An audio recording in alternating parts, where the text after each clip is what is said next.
Beat Podcast wird euch präsentiert von Tascam.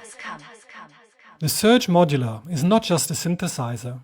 It is a seminal entry in the history of electronic music. Its fundamental idea is that it's not the individual qualities and functions of the modules that define a synthesizer, but how these modules are linked.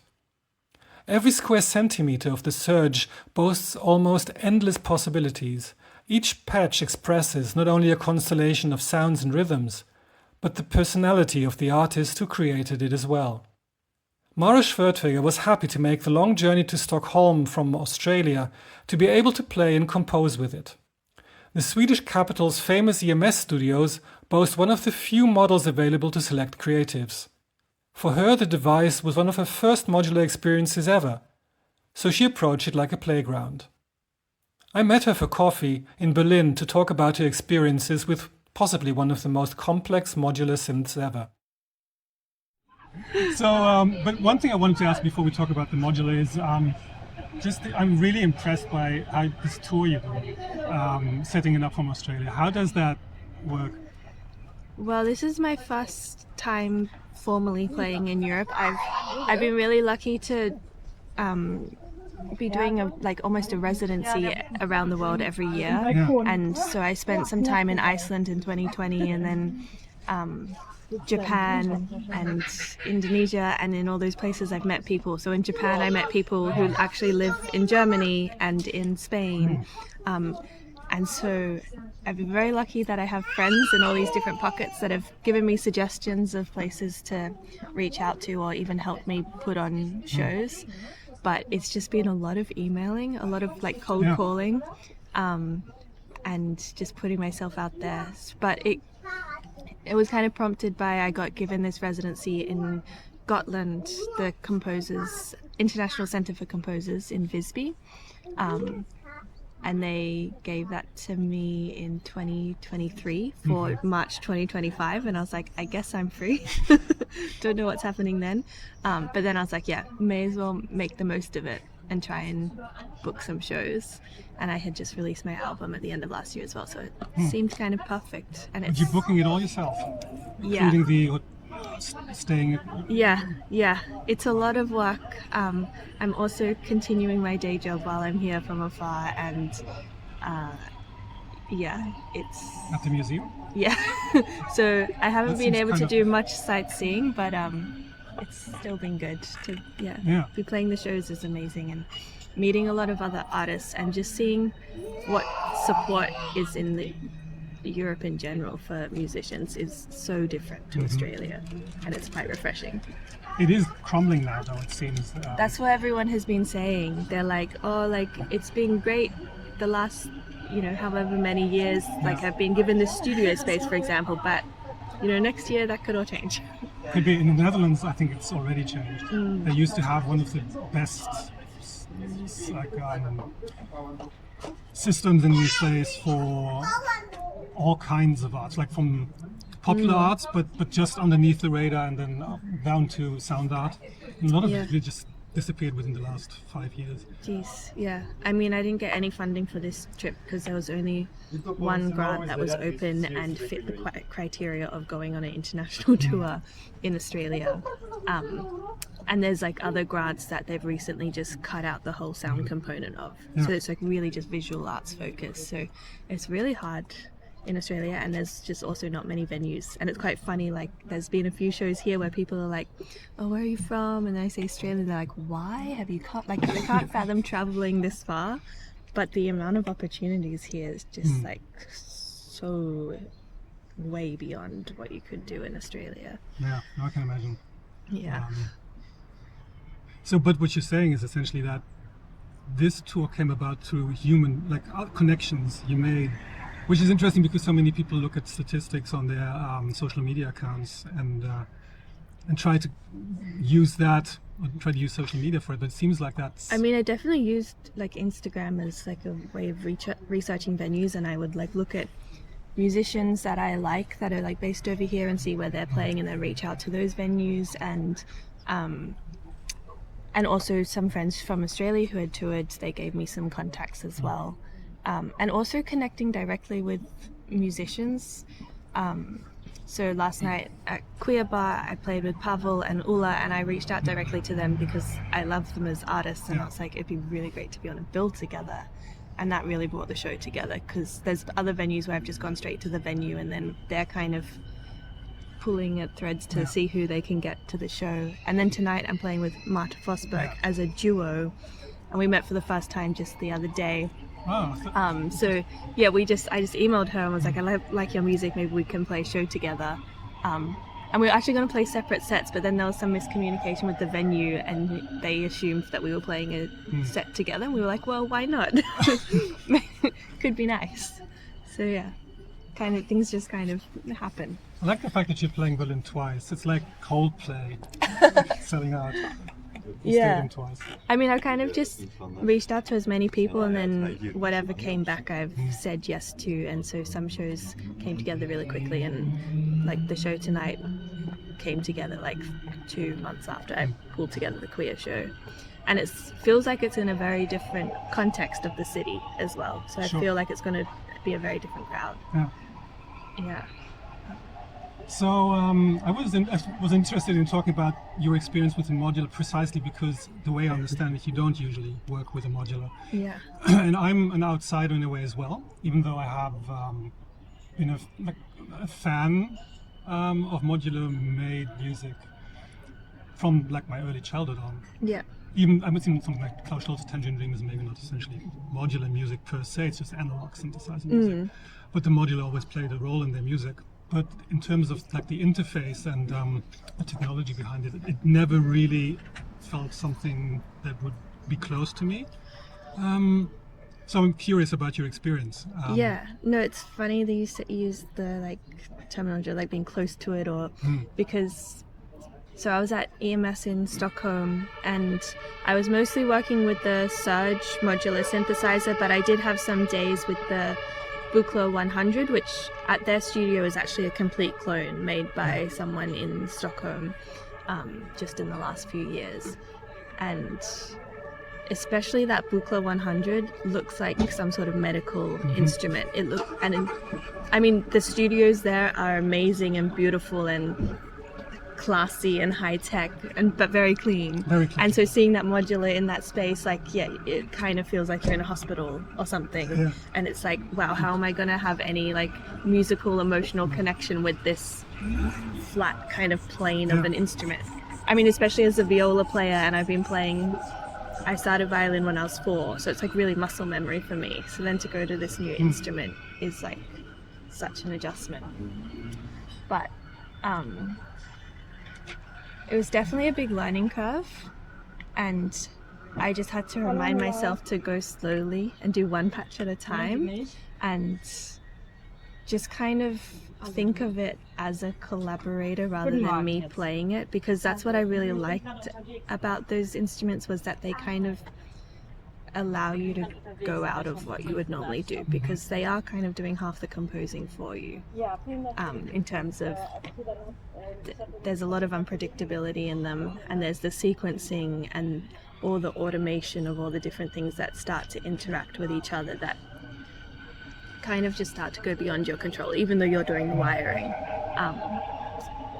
And there's a level of intuition, but it's also just endless how much you could explore. I mean, I was there for 2 weeks, but yeah, and I was trying to work on 2 synths, but there was also 2 other synths in the studio that I could have tried out. So. There's actually Thomas Ankersmith, who told me once that he's known as the Surge player, I think, internationally, and he said he's been playing, at the time he was playing, had been playing it for 10 years. He said, I'm not only just now getting around to really feeling for sure, for sure, I can completely understand that. And it's interesting because the Surge was kind of built adjacent to the Buchla synthesizers to be a more accessible and like student-friendly, budget-friendly synthesizer, yet still it is endless. Was there a reason why you picked the Surge as your main instrument there? I was just really curious about it.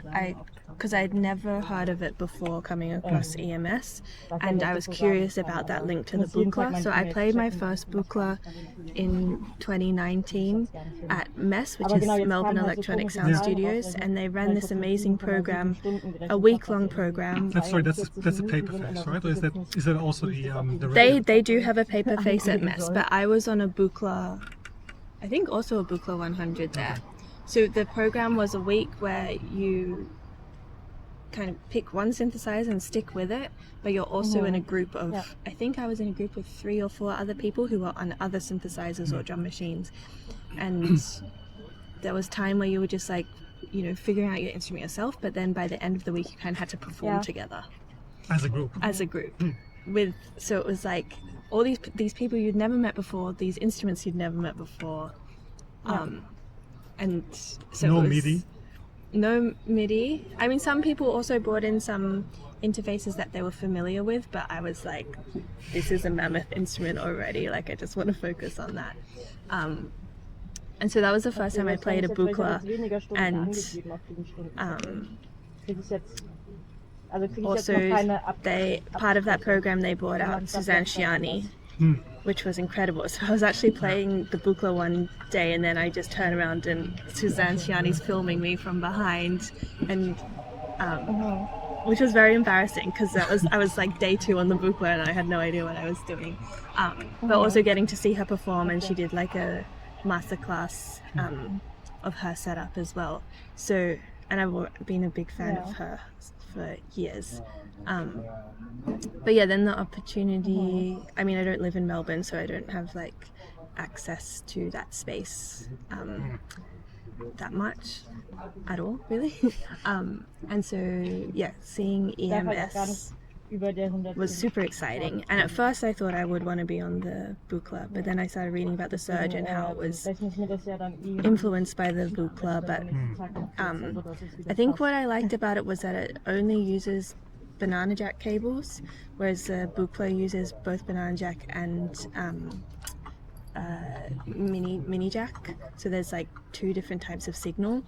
And I just kind of feel like with the one type of signal you could just like really just plug in random, try and experiment with how the signal flows in different interesting ways, whereas when I was then on the Buchla after going from the Surge, I felt quite restricted actually. Yeah, I think it's called program patchability, right? Yeah. This the idea of everything being able to connect to everything else. So it was also kind of unclear what was, like there's color coding, but it's not very consistent in terms of what's an input and an output, and then what's a trigger. So there was a lot of like just trial by error, which is normally my method because I don't have the patience like to read a manual. So it worked out for me that it was just the one connector. I wonder why they actually make manuals. I mean, some of the artists do read them apparently, but with these machines, it seems, as you say, that you want the machine to surprise you. Yeah, I mean, I also felt this about like Ableton even, like when I started using that like over 10 years ago.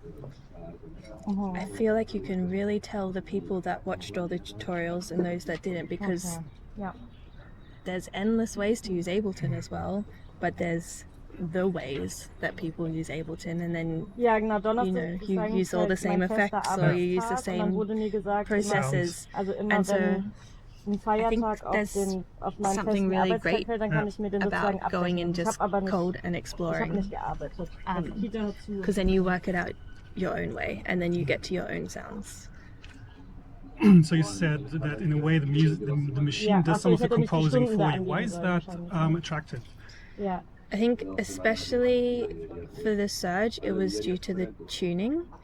So, I mean, I'm classically trained on a viola, and obviously a viola is fretless, and something I have been trying to explore is like this idea of slipping tuning. And like one thing I really love to do, especially while traveling, is just take my viola out of the case after a flight or traveling, and whatever tuning is there, just doing an improvisation with, just to break me out of like this classical Western system of tuning. And I also spent some time in Indonesia on a residency last year where I took some gamelan lessons, and again learning about the different scales was just really amazing, just to break me out of that. So the Surge does a similar thing in that you can you can tune it, thank or you can just leave it, and then you get all these great microtonal scales, and then you can build like parallel harmonies on top of that as well. So it gave me melodies that I would never, write on a piano or on my viola, because Yeah. those instruments are so limited Yeah. in that way. It's interesting. Tomorrow, actually, I did an interview yesterday with Francesca Guccione, who's also playing today, and she's actually also a violinist, Okay. playing with modulars Yeah, on stage. yeah. So it's, and she Yeah, ich hab actually, den- the way diesen she writes is actually still very much in the classical idiom, I would say. And she uses the synthesizer more as a sound ingredient, sonic ingredient. More like textures. Sexual, Yeah. exactly. Aber okay, wie So war it's das? almost like the new Four Seasons by Max Richter. Yeah. Where you see him performing. It looks really cool on his analog or modular, but you can basically not hear him. And I think it's just because it's very subtle. Ja, ja. Yeah. But it's interesting. Ja. Do you feel like the classical world is then sort of one part of a continuum, or is it two different worlds?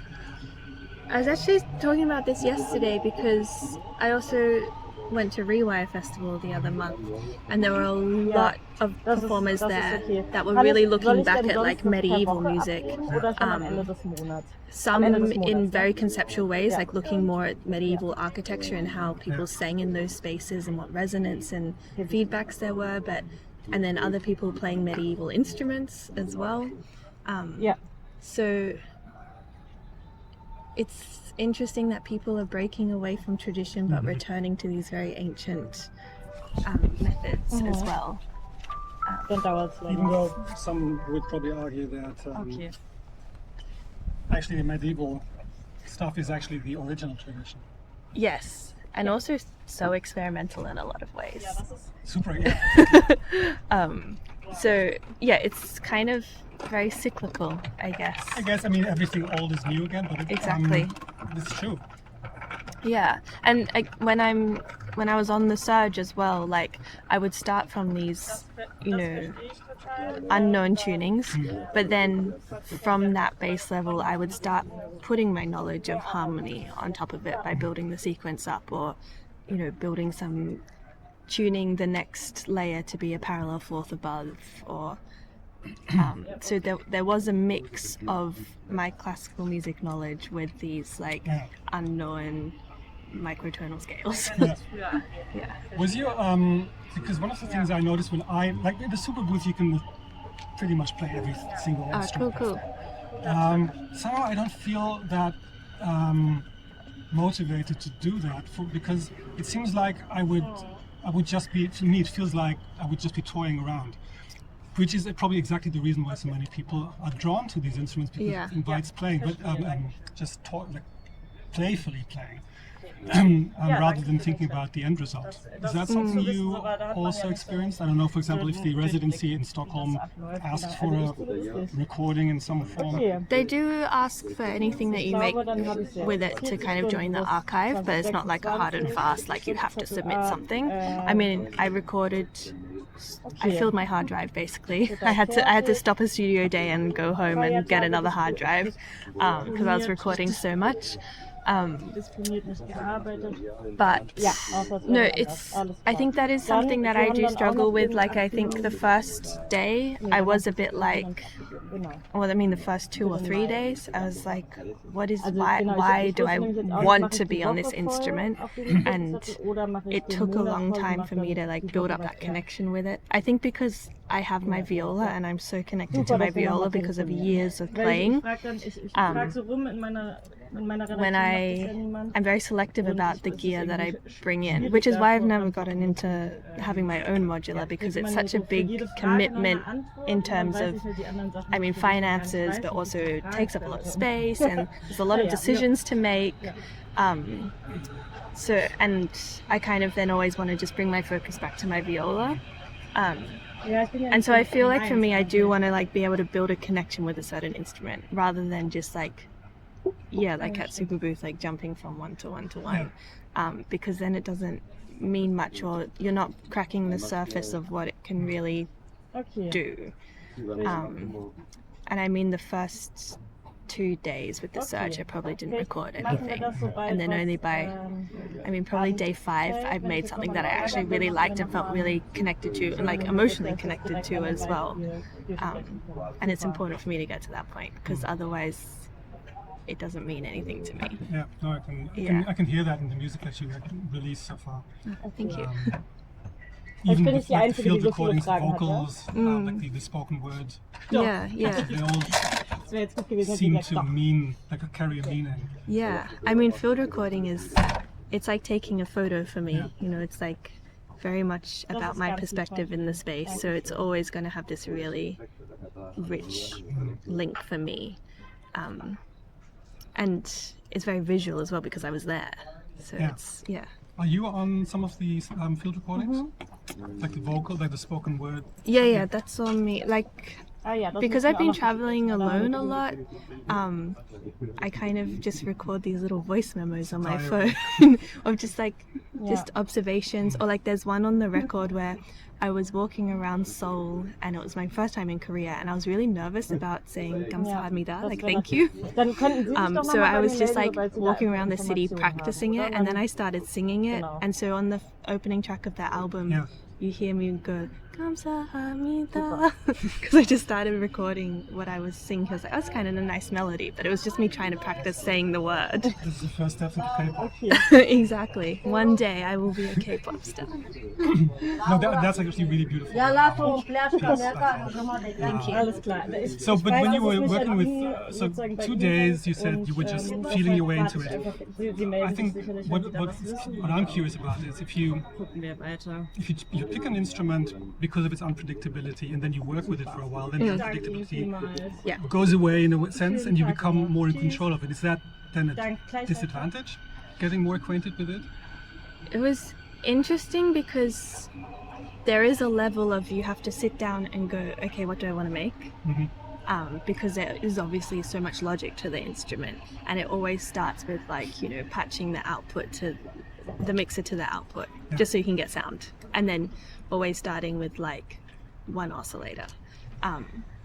So there were definitely like methods that I was like, okay, this is just how I get things started. And more and more as I understood what each module did, then I could actually think more in words, I guess, about what I was doing rather than just like plugging and trying to figure it out. But then I, as you said, like I did then have to be like, okay, don't just make another like 16-step sequence with a parallel fourth above it. I'm really into parallel harmonies at the moment, so I kept doing that. And then I was like, okay, try and make something slower, and then, you know, try bring in a secondary sequencer that runs at a different speed. And so then I had to figure out, okay, well, how do I create these two different speeds in it? So there was a lot of like logical, like problem solving thinking behind it at certain points, as well as just intuition. And kind of shifting between those two modes was actually really interesting. Because I think that is something that I don't have to do so much on viola or even on Ableton. Like I'm just so quick and I have my methods, and it's very just like fast for me now. And so it was interesting to have to stop and sometimes just pull out all the cables as well and be like, okay, you're just like starting to make the same thing again, like just pull it all out and start again. Which was sometimes demoralizing, but also part of the process. And then I would get to somewhere else, and then your studio time would be up, and you're like, oh, damn, I want to keep playing this. But, yeah. When the studio time is up, do you actually have to unpatch it entirely? For They anyone? said you can leave it, but there's no guarantee that it will be there. But I feel like even if you turned off and on the synth, it would spit out a different thing, even with the same patching. So Interesting. I think it's just like the way the electricity runs. It's always unpredictable. You can't. Nothing can be saved, which I also like about it. So tell me why you like it, because that's something I hear a lot. It seems counterintuitive, but I mean, the first day I recorded something, and then like I had a storage issue and had to like move some files around, and then I lost the recording, and I was devastated. It is sad to lose music and files, but I think it's nice to have limitations as well on the instrument, and I think maybe what charms people about modular synthesis is that it is a computer, it is electricity, but then it still has this ephemerality to it, which, you know, on a computer you can like go back and forwards and redo things very easily in a lot of ways, but with a modular you do have to, like in the way of more traditional instruments, be in the moment with it. So it does make it feel a bit more special in that way, rather than just being with a computer. It's interesting that in writing, I don't think anyone would even consider this. Like you would, I'm going to write a text now and then I'm going to throw it away. Yeah. But it has happened to me, like especially in the days before there was autosave. I was using C64, whatever, just a really cheap computer with a, well, actually not cheap, but just old, with a word processor, and I lost like chapters of things I was writing. Yeah. So I had to rewrite it, and interestingly, I mean, it's a shock at first, but then you rewrite it and it tends to get better the second time Exactly. I mean, it's interesting with modular synths because I was often working with sequences, and sometimes I would leave them running for like 2 hours and just listening to them and recording them and just tweaking ever so slightly. So there is a lot of repetition in the process. But so it's kind of nice that it then forces you to stop that repetition and reframe it completely. Because there is a point where you get very attached, and then it's hard to leave that repetition. Yeah. Well, Steve Roach, for example, apparently leaves the machines running with the same loop or patch for days. Yeah. I mean, that would be also very amazing to, you know, have the studio space for a week without interruptions, and you could keep tweaking that same patch and see where it goes. Because I imagine by the end of the week it would be very different still, even though you're making very minor tweaks. Yesterday I talked to Panic Girl, she's called. It's Marta, an artist from Munich, who's been in modular for ages. She said that when she started out doing electronic music, she was really into Massive Attack Mezzanine, so something really dark and powerful. And as she started working with modulars, her sound became more ambient and soft, precisely because of the repetition. Because she said sometimes you have things going on for hours, and you don't want that to be something really loud and oppressive. Yeah. So I like how the use of like the technology exerts its influence. For sure. I have a friend in Sydney who he performs under Land Systems, so we've released an album together and we played some shows together, but he has given me a few crash courses on his modular setup. But there was a moment where he was making little loops and sequences and then leaving them running as he fell asleep. And it was like his own little sleep machine, which is so beautiful. But yeah, exactly for that calming repetition. Well, maybe that's actually, at the moment, it's a very commercially viable field. For sure, yeah. If it works. Yeah. So the way I understand it, essentially with the modular, even though you're getting more proficient in using it, one of the aspects of using it is configuring it in a way that it keeps it surprising you. Yeah, and I think that's also why it's nice to have these opportunities to go to these different studios where you're working with a completely different synth. And obviously you can bring your knowledge from each one, but they're all going to behave differently, so you're always going to be surprised, or you know, the age of them is going to change their character. Yeah, I think that's what's really nice about them as well, is that a lot of them are handmade, or they're old and they've had lots of different players go through them as well. So they are kind of full of history, and like a viola is, you know, it's like the wood ages and changes over time and changes its character. They have to be repaired and patched up. Yeah, for sure. And I find it impressive that when you watch, especially in television, you have sound design, which is absolutely amazing, using digital technology.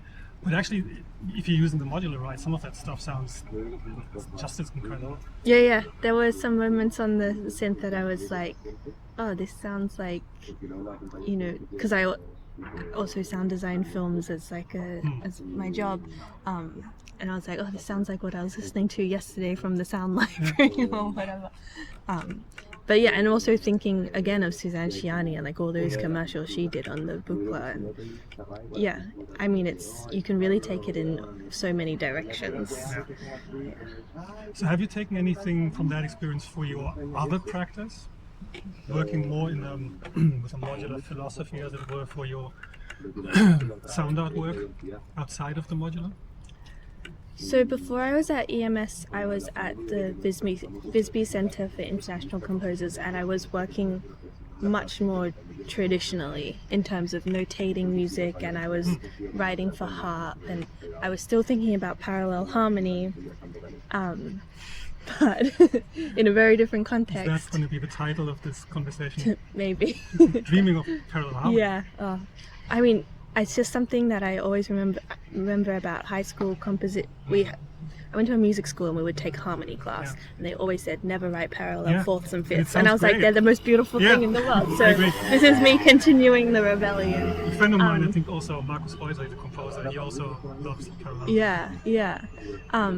So I mean, that was before EMS, and now after EMS I want to return to those pieces again and kind of think about what the synth taught me through those different tunings, because I was also writing pieces where, like a piece for string quartet where you're slipping the tuning constantly with the tuning pegs, and there's interaction between the other instruments where you're slipping each other's tuning pegs, and thinking of the string quartet as, I guess, like one modular synth in a way, like it's all those different lines interacting, and how if you patch one thing here, it will affect something over there. So there is a lot of like conceptual thoughts that you can pass over the two. So yeah, once I'm home from this tour, there's going to be a lot of like going back through all my different papers and recordings and seeing where the crossovers are and where the influences can start to happen. So do you think the stuff you recorded in Stockholm is going to be its own thing, or is it going to be embedded into one of the other projects? I think sonically they will stay quite different, but in terms of like more analyzing like the harmonies and the rhythms and things, there will definitely be some influence. I've started including some of my modular recordings in my live sets already, which has been really nice to just continue listening to them. And I've been doing like a few mixes for radios and putting them in there, and just starting to layer them with like field recordings or maybe some different excerpts from the live performances I've been playing as well. So starting to kind of see how they sit within my practice, because it is a new sound for me to explore. But and I just finished a film score last night, actually. Sent it off at like 2 a.m. and that's got some of these more textural sounds from the Surge in it. So it's making its way in already. Yeah. Cool. Thanks a lot. Thank you.